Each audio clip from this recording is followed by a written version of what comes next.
আমাকে আর মনে পড়বে না। সুন্দর একটা জীবন যেহেতু উপহার পেলাম না, তো সুন্দর একটা মৃত্যু তো উপহার হিসেবে আশা করতেই পারি।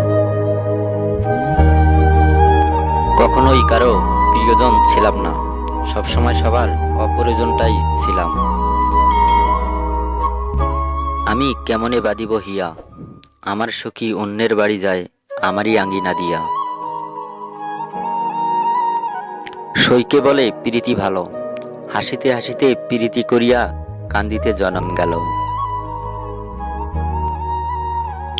চোখ থেকে অশ্রু ঝরার কারণটি মন থেকে মুছে ফেলা যায় না। হ্যাঁ, তোমাকেই বলছি, পোড়া বাঁশিতে সুর তুলিও না, আরও বাঁশি কষ্ট বাড়ায় হৃদয়ে আমার। তোকে খুব ভালোবাসি বলেই আমি এত অবহেলিত। আমি মারা গেলে তুমি লাশ দেখার তাড়াহুড়ায় চোখে কাজল দিতে ভুলো না। চাওয়াটা তো বেশি কিছু ছিল না, তবু কেন জানি পূরণও হলো না। ভালো আছি কথাটা যত সহজে বলা যায়, আসলে কি সত্যিই তত সহজে ভালো থাকা যায়? যদি কষ্টগুলো বিক্রি করা যেত, তাহলে পৃথিবীর সবচাইতে ধনী ব্যক্তি হতাম আমি। বড়ই বেঈমান এই চোখগুলি, আমার হয়েও অন্যের জন্য কাঁদে।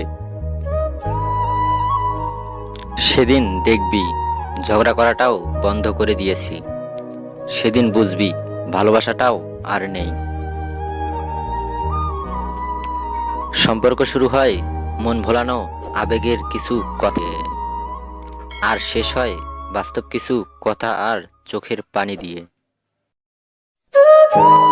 নিজের কষ্টগুলোকে উপভোগ করার সবচেয়ে সহজ উপায় হলো চুপ থাকা। আমি শেষ হয়ে গেছি বলে আক্ষেপ করি না, কেবল আফসোস তোমাকে কেউ আর বিশ্বাস করে না।